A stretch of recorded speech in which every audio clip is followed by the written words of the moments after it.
Hey, how y'all doing, baby? It's Friday. Y'all know this routine, baby. Those who've been here a long time know it's Beer and Bud Friday, baby. So get the beer off the ice, put that bud in the bowl, spark it up, take a nice big toke, and send it down this way, baby. I need it.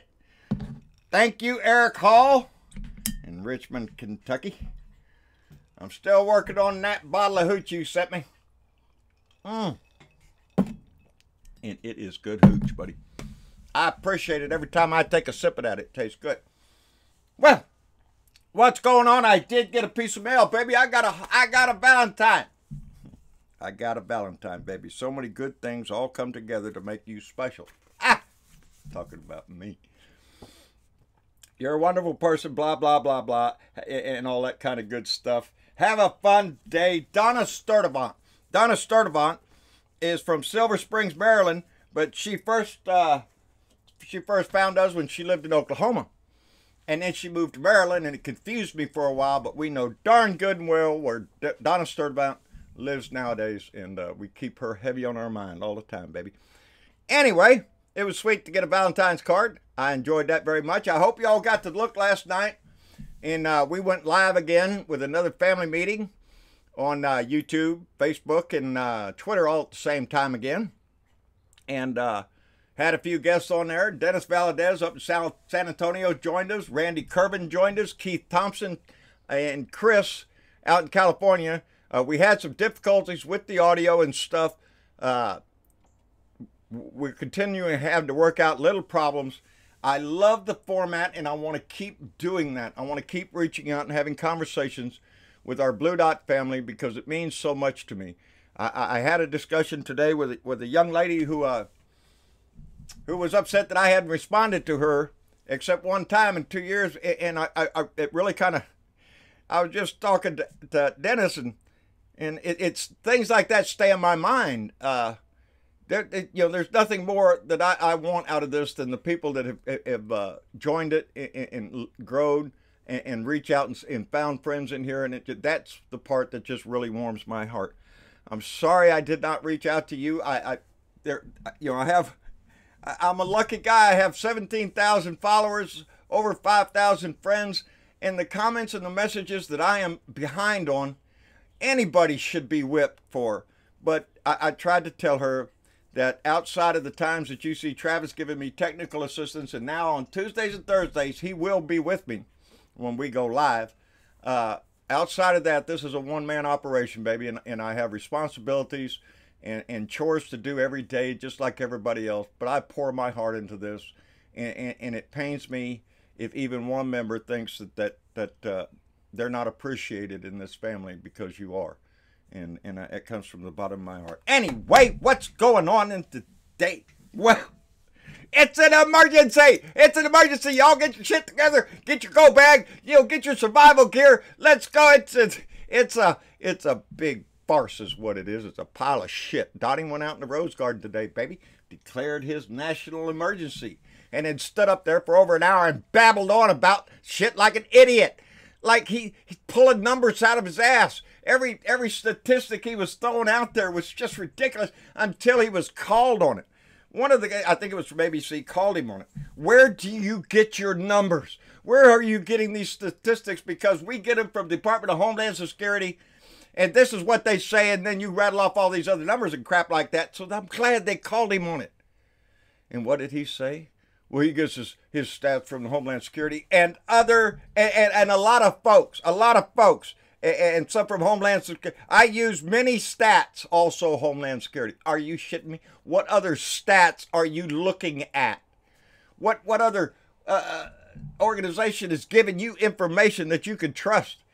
Well, trust is out the freaking window for one thing, because according to DHS and according to his own administration, his own people,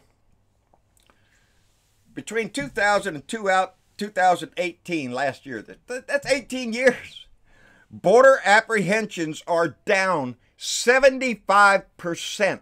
We need a wall, though, down 75% over 18 years. But we need a wall because, maybe one of them's going to sneak. Are you shitting me? He got his little declaration. Illegal drugs, 80 to 90% come through legal checkpoints. Crime in the USA over this last 18 years has dropped 10.6% in violent crime and 21.3% in property crime. So all the emergency, all the bullshit scaring that Donnie's trying to tell you, aren't playing through in the stats, in the statistics of this shit.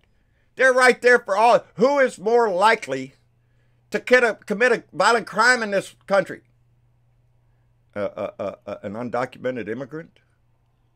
Or a good old red-blooded American born right here in the USA idiot? Well, ain't that on display up in Aurora, Illinois today? A disgruntled employee, I understand, goes to his place of business right outside of Chicago, man. 4 officers wounded, 2 civilians. I understand they got the old boy, the shooter. You want to see where that comes from? We just celebrated, not celebrated. Yesterday we just remembered the Parkland shooting. That was 1 year ago. You want to see a national emergency? You know, if the news programs, if there was, like had to list every person in the country on the news that was killed by gun violence on a daily basis, there'd be no other time to talk about anything else. They're right here in the United States dying every day. And they're not all dying by illegal aliens. No. Most of them are killed by us. So his going off on all this violence and stuff is just a crack of bullshit. Meant to do nothing but scare those individuals who are already leaning and bigoted in that way.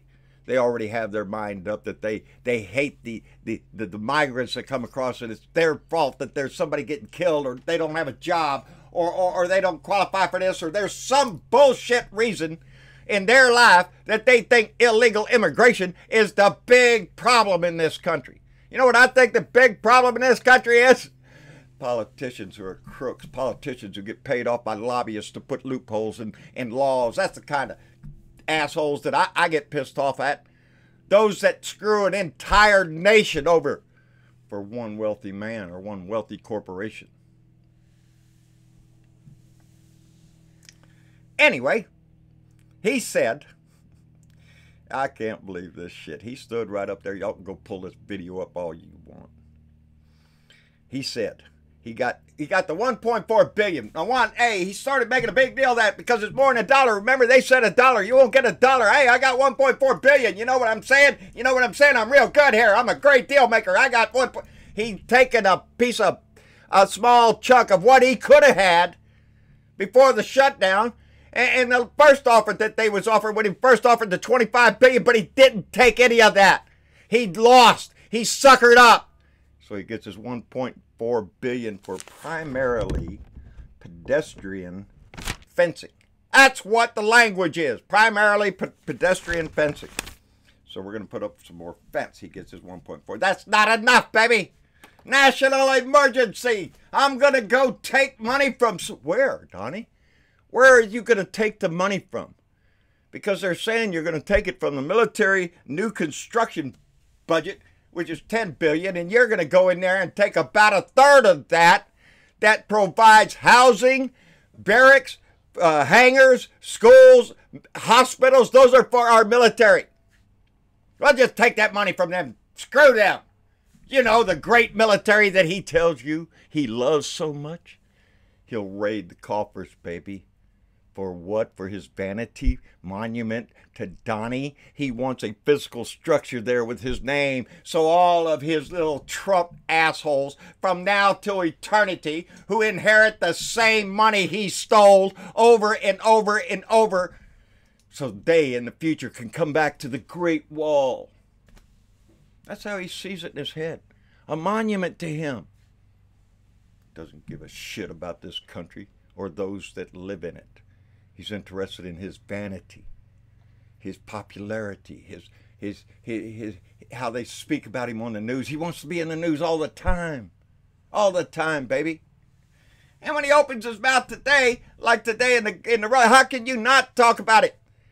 He's an idiot. Stands up there and babbles on about we got duct tape. We have women tied up. We have big trucks going. The whole movie that he saw laying in his bed with a piece of chicken stuffed up in his mouth. That's the disaster. That's the crisis that he sees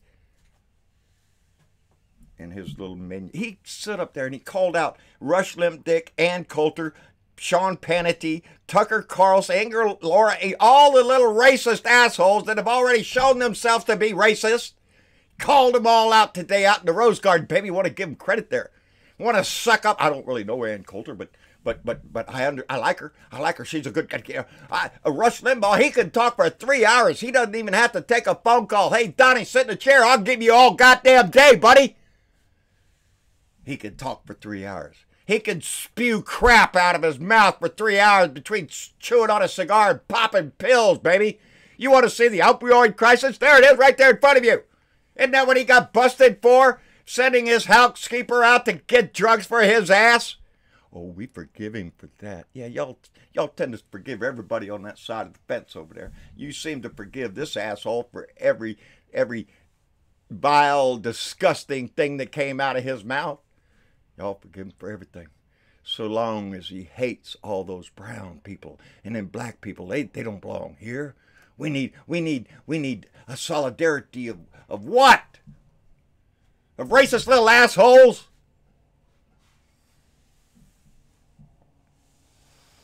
I have so much money, I don't know what to do with it. Those words came out of his mouth while he's talking about a national emergency. Oh, he's got plenty of money all over the place. I'm building wall, he said. We're already building lots and lots of... It's a freaking lie. Take the cameras down there, Donnie, and show us where new construction is going on outside of a butterfly farm.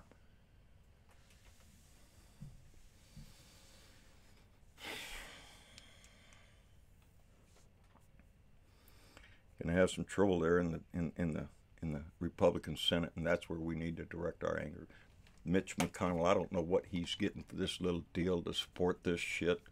But I guarantee you those Republican senators out there, the one that have elections coming up in just a few years.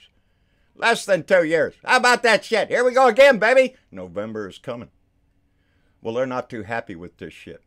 And Donnie's sitting up there today. Well, you know, I'm going to issue this emergency, and then it's going to go to court, and we're going to lose, and then we'll take it to another court, and we're going to lose again, and then we'll take it over there, and they'll lose again over there, and then we'll lose. He went on about 4 or 5 loses before he said, well, we'll finally win. And you bet your ass if he gets it to the Supreme Court, there's a damn good chance he will. With Kavanaugh and Gorsuch on there, they're already in his pocket, baby. They want to see the president expand his powers. But whatever one president gets, the next one gets. And we need to make sure that the next one in that house is a man of honor and a man of the people. Not a con man. Not a cheap thief. A sellout to Russia, Saudi Arabia, any other country that gives him money. That's who he sells out to. He's for sale, baby. The future for this country is for sale with this man. A wall. That's what we need. We don't need money to take care of our veterans. We don't need money to build housing for soldiers, or schools for their children to go to, or a hospital to go to when they get wounded. Hey, Sarah Sanders was interviewed by Robert Mueller team. How about that shit? I wonder what she said. Whatever it was, Sarah, gee, I hope you left all that shit shining outside. The turd polishing doesn't work in there, baby. What he's asking you is questions. And you know the answers to? You better spit them out, baby, because I'm interested to see what your ass has got to say, too. Sarah Sanders works for the people. She works for the White House. She does not work for Donnie, the dictator. She is supposed to answer questions to the American people that are put to the White House. And she has done nothing but sit up there and shine shit ever since she came into there. Sean Spicer had to go because of the old, it's the largest crowd in history, period. Just like everything else that man said. He wants whatever he says. Law, baby. He doesn't want it questioned. He's the president. He can do anything he wants. The laws don't apply to him. Only to you and me. And congressmen and senators. But not to him. But everybody pays the piper, baby. And Robert Mueller's, he's singing a song, baby. He's playing a tune. And Donnie's going to have to come around to it sooner or later, baby. This wall is not going to be built. I've said it 100 times. I got in a conversation today about it. It's not about building the physical wall. It's about the argument for the wall. As long as he's out there screaming about marauding Mexicans coming over the border, and drug deaths or and violent crime because of illegal immigration. As long as he keeps that narrative going, it feeds into that anger, the hatred that the right has. And it swells them up, baby. They get emboldened. And we see evidence of that all across the country. Racist assholes who think they have the right to say something to somebody. And it's disgusting. And that's what that man promotes in our country. And that is why we have to keep going with this. If you don't listen to me, baby, that's fine. Stay with somebody. Keep the voice. Keep the message going. Not my voice, somebody else's voice. That's fine. I don't have a problem with that.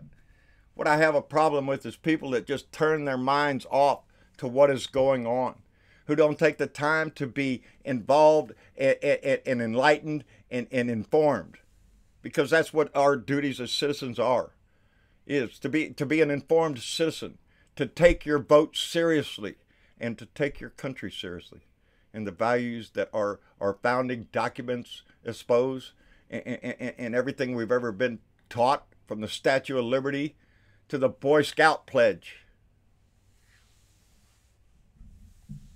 You know, I read a piece by a lady the other day, and it was the best piece I'd ever read in my life, I think. And it was one of her last posts, and I hope you get to see it. I didn't write anything down about it, but it just stays in my mind. But part of it, she was talking about, why don't we be more like Jesus? Not in your religion. That's not me. But all the things that teaches, if we could just do those things, treat one another humanely, treat each other as we would as you would yourself. All those, all those cliches that we've been taught all our life, if we were just to follow just those, then we'd be fine. And but we're not, and so we have to fight. And as long as he's in there, baby, I'm here. I'm here until that man goes. I don't care how long it takes. This beard could get down to my feet. If he's still there, I'll still be bitching about it. Anyway, what else has I got in here? Hey, former governor of Massachusetts, Bill Weld. Did I already say that? He's going to run for president. He is running for president up against Donnie, and he says Donnie is an unstable bully. Well, you reckon? Well, I'm glad somebody over on the right finally stood up and said something about it. Now, is this guy the answer? Oh, hell no, baby. If he's got an R over there, I don't go there. Because I know what their agenda is. I know what their platform is, and it's not mine. But it shows you there's cracks in that party.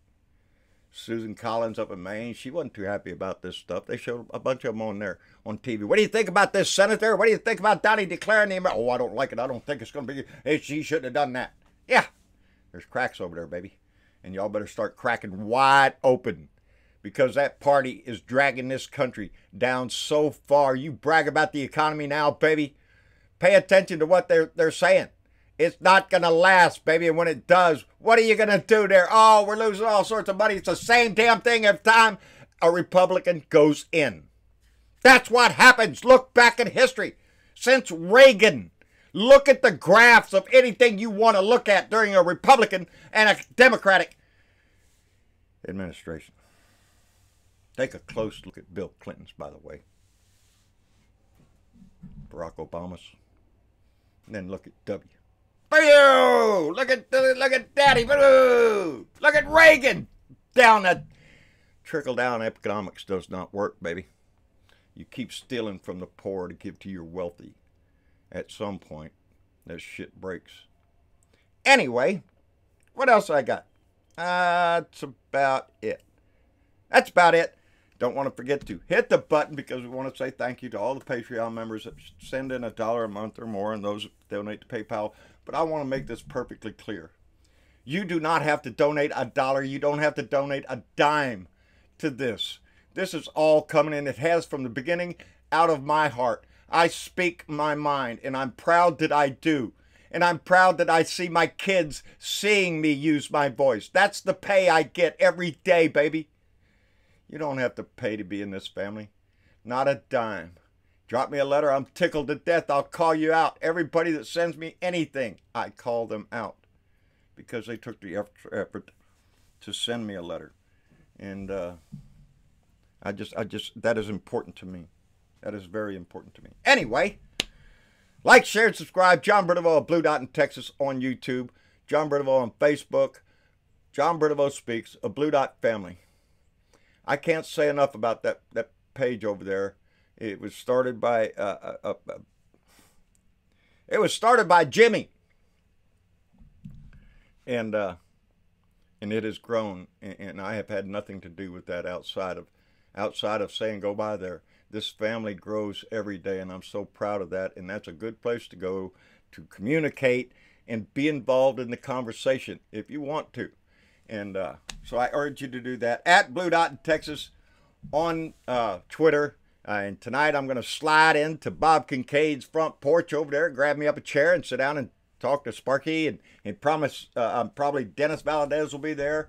And I want to thank him for being on last night's show. He was a big addition, and I think we have plans for Dennis. He's a good guy.